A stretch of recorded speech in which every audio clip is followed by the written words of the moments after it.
మీ పిల్లల్ని ఎలా పెంచాలో తెలుసా? చిన్నప్పటి నుండి యేసయ్య చిత్తం చేయండి.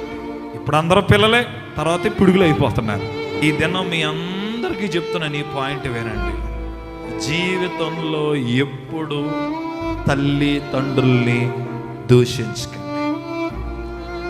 మీ తల్లిదండ్రులు మీకు రూపాయి ఆస్తి ఇవ్వకపోయినా, వాళ్ళు మీకు పెట్టకపోయినా, మీ తల్లిదండ్రులను మీరు గనులుగానే ఎంచండి. తల్లిదండ్రులను బాధ పెట్టకూడదు. తల్లిదండ్రులు ఎలా బాధపడతారో తెలుసా? నువ్వు అన్ని సూటిపోటు మాటలకే బాధపడతారు. నువ్వు తల్లిదండ్రులను కొట్టక్కర్లేదు. గన్ షాట్ లాంటి డైలాగులు వదులుతా చూసావా? ఏం చేసావు నాకు నువ్వు? ఏం చేసావా? ఏం పెట్టావు నువ్వు నాకు? ఏం చూసావు నాకు? అలా అనేవాళ్ళందరికీ ఒక మాట చెప్తాను. మీ పిల్లలు పుట్టినప్పుడు మీరు ఏం చేశారో, మీరు మీ తల్లిదండ్రులకి పిల్లలుగా ఉన్నప్పుడు వారు మీకు అదే చేశారు. అది తెలిస్తే నోరు జారి మాట్లాడవు.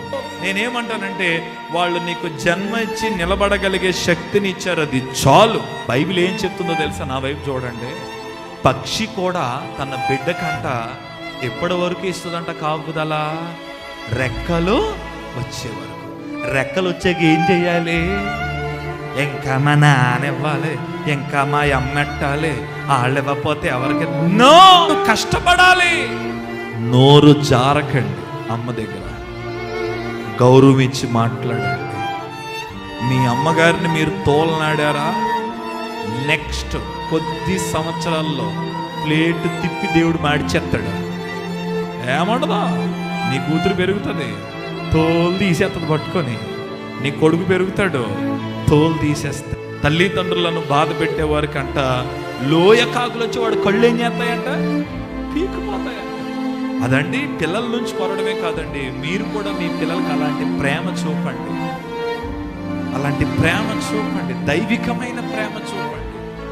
ఈ లోకల్లో ఉండే ప్రేమ చూపకండి. నా కొడుకు అడిగాడు హ్యాండ్రాయిడ్ ఫోన్ కొని, ఇలాంటి 30,000 కావాలంటే డాక్టర్ వస్తే బాగుండు, నా కొడుకు ఫోన్ కొని ఇచ్చేస్తాను. అది కాదు.